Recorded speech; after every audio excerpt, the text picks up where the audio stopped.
That's James's dinner for today.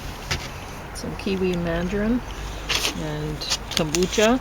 And I'm going to review another Coupland book. But where is it? Where is it? Where? Oh, right at the bottom. Yeah. That one was not a good one. So I'll pull it out so you can see it. There's that. And it starts out well. And then let's see if I can find one of the pages where it gets really boring. And so he just has it go off the page like that, which I really liked. I thought that was very creative. And he did that a couple times. Do you think he was getting bored with it then? I think he was getting bored with it himself. I don't know if somebody said to him, you could write about anything. You're such a good writer, or whatever. And he thought, okay, well, I'll try writing about this. Well, it's not good. It's not good at all. So there's at one point, I think it was still in, like, it's divided into past, present, and future. And I think it was in the present part, but it might have been at the beginning of the future. But I think it was in the present part. I didn't make note of the pages. There, where there were two typos. I think they might have been on the same page, but I think they were on facing pages, like, you know, like that. But not this page, probably. I just happened to open to it. But anyway, so there was one that was a has that should have been a have. And then there was an which was not there. It was missing. So that's interesting, because I thought, man, even the copy editor got bored. didn't bother to read the middle stuff. There are a lot of photographs in the book, and they're all boring. I don't even know why they're in any book. And then at the end, though, like the future, I guess it looks like everyone's Chinese in the future. And but that's all the photos are. Anyway, but the end is actually good again. So what can you do here? Well, you can read the first couple pages or whatever, the first few pages. And then once you get bored of it, don't bother reading anymore and just flip to page 170 and go to read the end. And then you'll feel like, oh, I'm reading a Coupland book, and I'm so happy that I'm doing that. Because the middle stuff, I mean, you can read it in a morning. I did.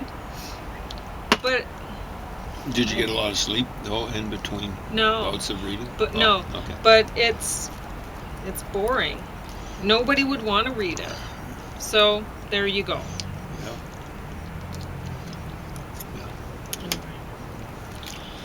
Now I will say something. There's just reviewing Coupland in general.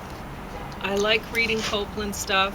It feels like a friend is just casually talking to you when you're reading this. It's very easy to go through. But at the same time, I read this up and I go, I don't think that the same people that he thinks are the smartest people in the world, whatever. I don't feel the same, you know, about Bill Gates and whatever. Anyway, so, and he comes from a very different background.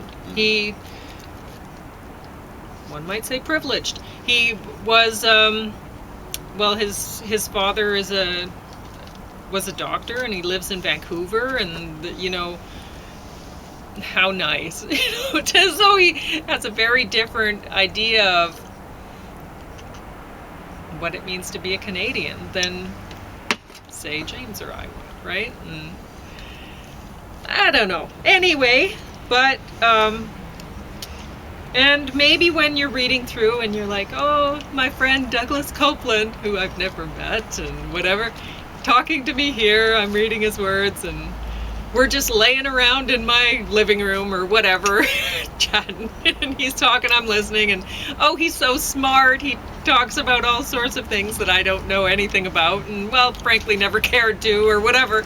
And that he barely knows anything about. Yeah, and so you feel like, oh, well, I'm friends with this guy, and I feel like he's a smart guy and whatever, and I like him. So that makes me feel good about myself too, right? Because you kind of feel like you have a relationship with these people. You've been in their minds for long time, like through many books. So, and same thing with the musicians, that you might follow a musician and you've followed them for years and years and you've heard all their songs and you really feel like you know them, or an actor and you feel like, and you don't, and they don't think like you do, but you might be able to, you're reading through Coupland stuff and you're like, oh, he's going through the same story again. Oh, but I'm used to that with my friends. I'll hang around them, I'll hear the same story again. And so you forgive it because you feel like he's a friend. I feel cheated when I read through the stuff and I'm like, I've already read this stuff. Somewhere else. In one of the, because he does that. He'll cut and paste it and plunk it back into somewhere else, and not good enough.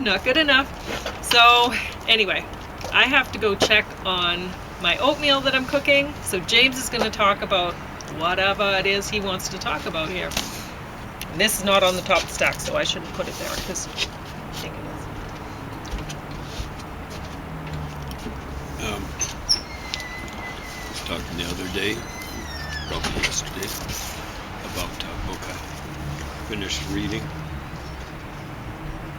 for the second time, but I only finished up the selected chess games in the back ones. I didn't read them. I followed them on the chessboard. Stuff like that. So we're looking at the pictures. Some nice pictures in here.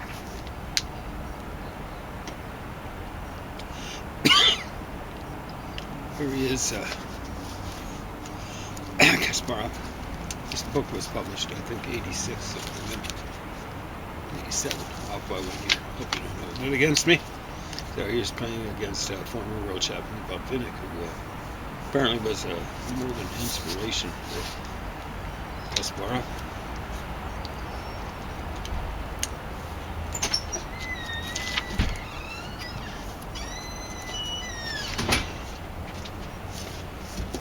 We'll deal with that in a second. I just introduced the idea of reviewing this book, so go for it. About what? Oh, that's all you were going to do? Mm-hmm. It's your show today. Okay. Well, it's really the people's show. It's a different kind of people from the people show that you put on, I suspect. Shouldn't be that way. People should have broad interest. Here are some relatively good guys in the middle of the 80s. You've already reviewed this book before. Yeah, you have. I remember it.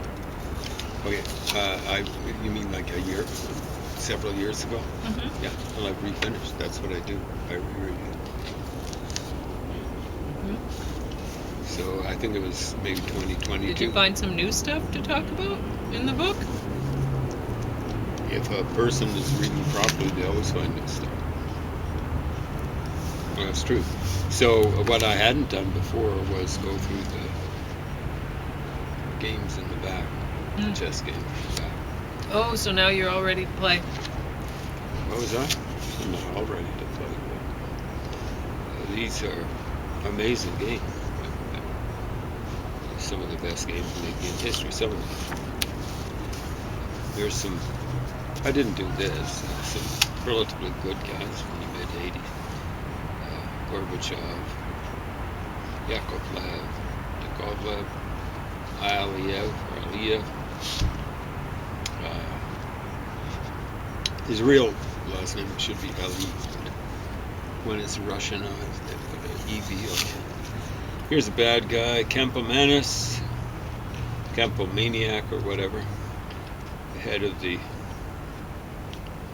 Chess Federation, FIDE it's called, Fédération Internationale d'Échecs, something like that. French acronym. I don't know if they'd probably say FIDE or FIDE. Here's Kasparov playing with a bad guy, Anatoly Karpov. I don't think if there'd actually been, there had been huge cheating by FIDE and the Russian chess mafia. I don't think Karpov would have been number one in the world. In the first part of his regime, it would have been Fischer, Bobby Fischer, American, the best American chess player ever. And then Karpov would have taken over from Fischer. There's, speaking of Fischer, there's Bobby Fischer.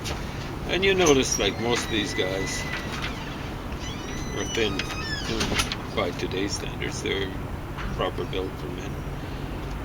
You can see Bobby Fischer, that's a fine figure there. It's hard for your brain to function at maximum or anything close to it if you're running to overweight. So there's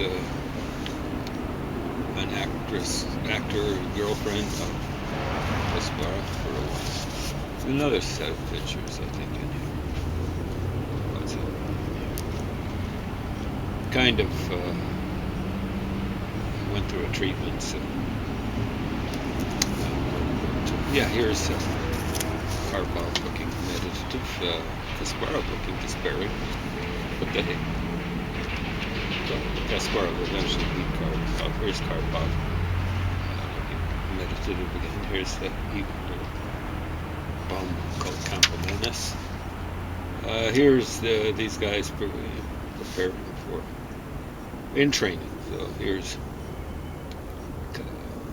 Karpov playing tennis. You notice the spindly little legs. Here this is Karpov as the Grim Reaper. He's on the side of the field. Here he is working with a few weights. I don't recommend that people work with heavy weights, but it might be a good idea to work with weights.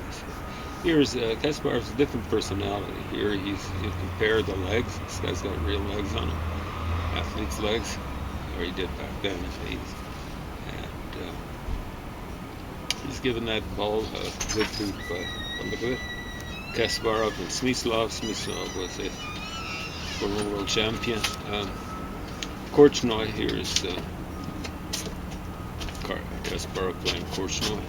Never made it to the top of the world, but he made it to number 2. Here's Korchnoi, so he's lecturing someone. Here's Belyavsky. I don't think he ever became a world champion. Pologayevsky, never world champion, but very highly rated. Boris Spassky's world champion for a while. He was unseated rather ignominiously by Bobby Fischer in the mid-80s. This is Spassky, well after Fischer beat him. Fischer might have beat Spassky in the 87. This is Tal. This is Tal. I think his name is Mikhail Tal. Tigran Petrosian, Armenian. He was world champion. Tal was world champion maybe for about a year. Tigran Petrosian was apparently a defensive specialist. Stuff like that. Here's Karpov working away at a problem. Tal overlooking him. And it kind of bugged me, but he's doing it. And Karpov is having a little walk around. And stuff like that. Now, one of the reasons why I brought this out is for a re-review. Because, like I say, when you reread something, you should be applying what you've learned in the interim. In the interim, I've got hold of a book on chronology, ancient and medieval chronology, and Kasparov is mentioned in that book. Kasparov thinks very highly, as he should, of his memory, his chess memory, but he seems to think that it can kind of be applied to other things. Memory tends to be very specific. Some people are good at memorizing people's faces. Some people are good at memorizing people's names. Some people are good at memorizing languages. And some people are good at memorizing chess positions. That's generally what chess grandmasters are good at. And he made the mistake of thinking he could become something like an expert in history. That's Kasparov. And he's, I'll talk about it when I get that book out, when I finish it. The thing about, well, refinish it. I don't think I've reviewed it.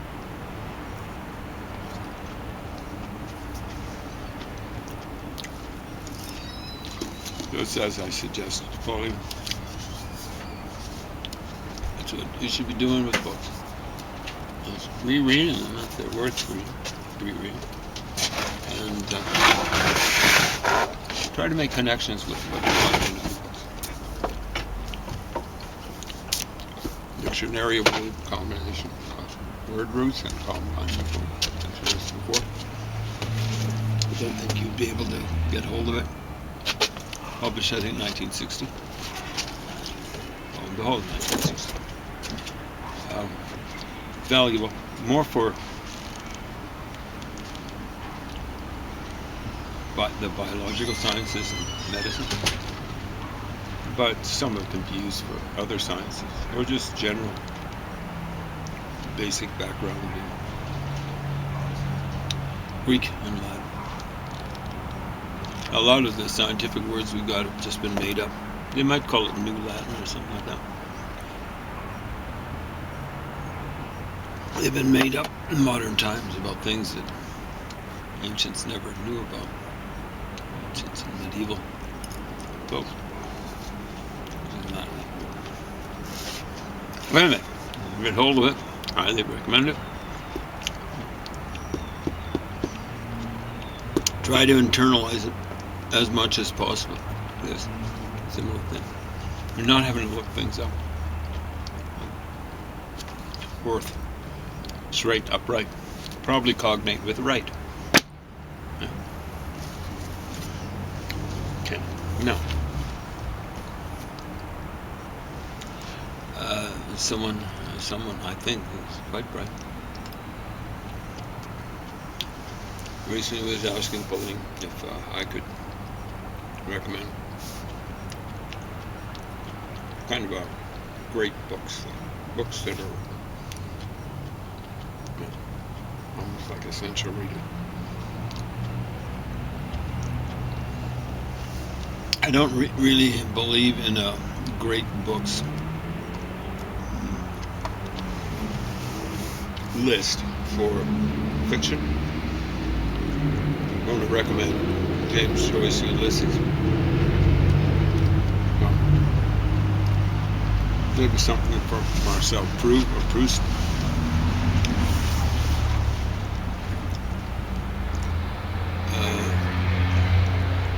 Homer's The Iliad and the Odyssey. I don't think you really can learn that much from prose fiction. You're mentioning the applicability of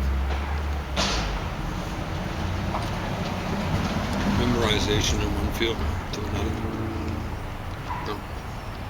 You can be good at reading a bunch of literature, remembering plots and whatnot.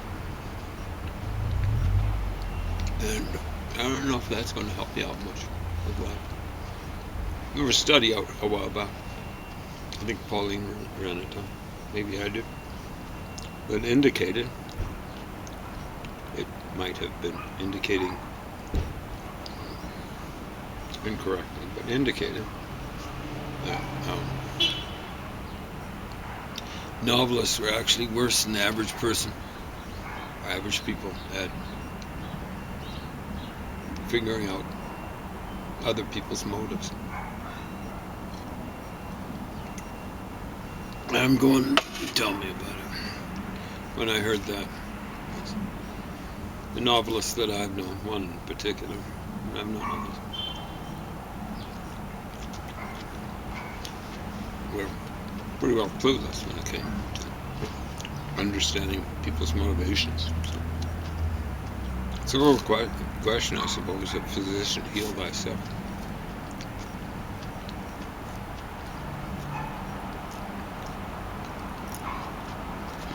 So I'm going to start with stuff that I don't really consider classic literature.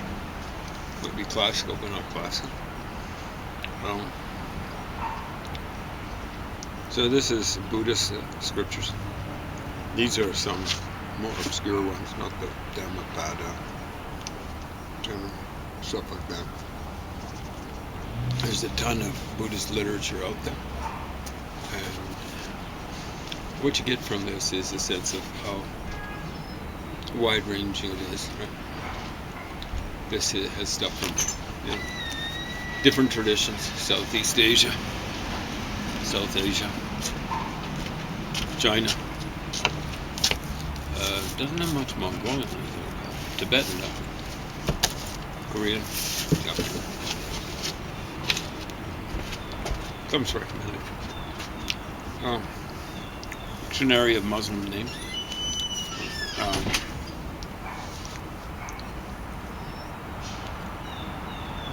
There are lots of Muslim names that didn't make it in here, but I'm using it for, and I say using it even though I finished it up quite a while back, I think. But I'm using it to help out with Arabic vocabulary, and I finished it 2021, and then the 1st of January 2022, refinished it March 2022, and I'm working on it a fourth, and I think some of it, not a fifth time, but I'm working on it a fourth time. I got around to reviewing it. It comes recommended if you're interested in Arabic, because it actually has the names written out. So in the Arabic.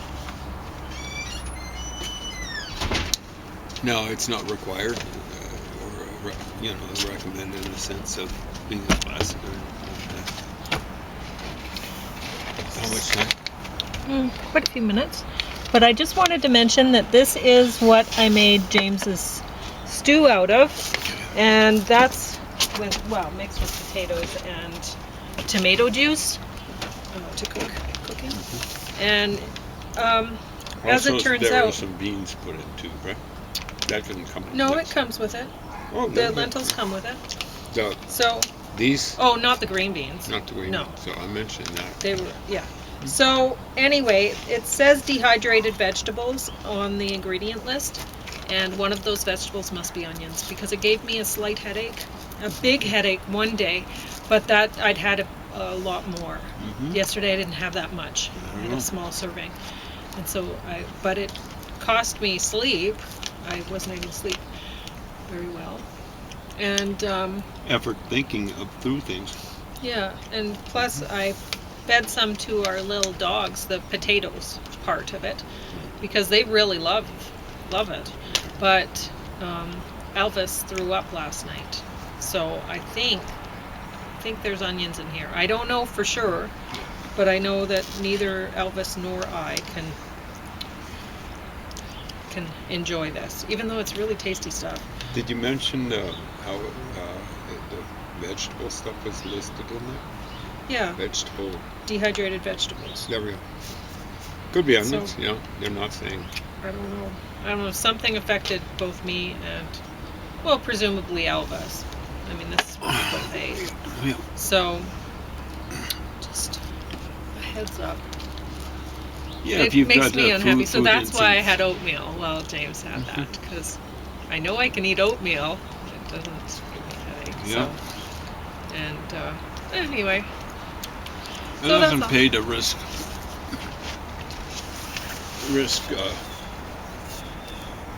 your health or even your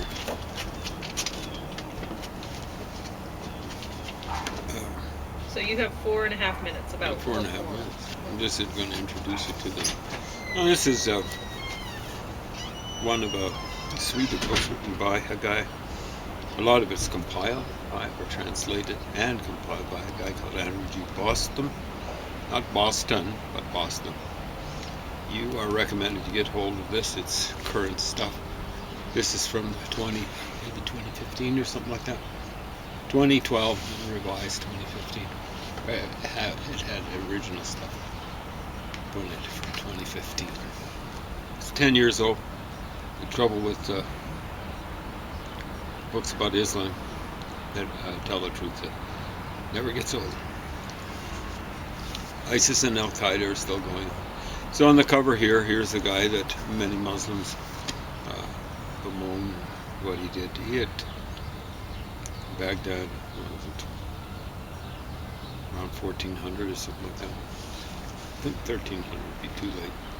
But it's Tamerlane. It was Timur the Lame, I think is how you semi-translate that. He was one of the worst butchers in the history of the world, actually, and up there with Stalin and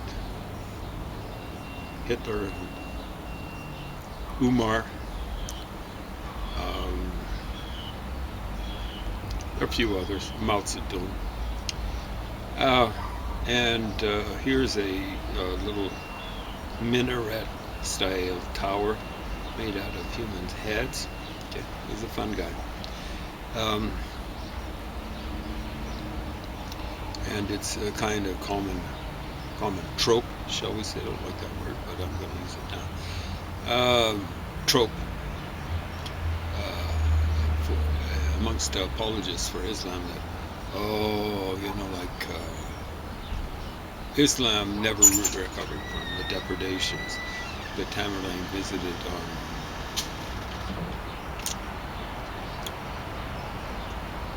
on Iraq. Fact is, the trope actually goes back before then, that Islam never recovered from the depredations visited on Baghdad 1258 by the Mongols. Well, Germany and Japan were basically turned to toast at the end of World War II, and within 6 years they had something that was established, something like democracy, and their economies were cooking by Japan by the 70s, Germany maybe even earlier.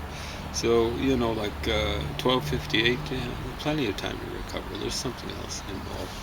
So this thing I'm going to be going through, and you're going to get selected passages, stuff like that. The other things in this series of books are better in the sense that there are a lot of essays in here. The other ones are translations, primarily just quotations from Muslim sources.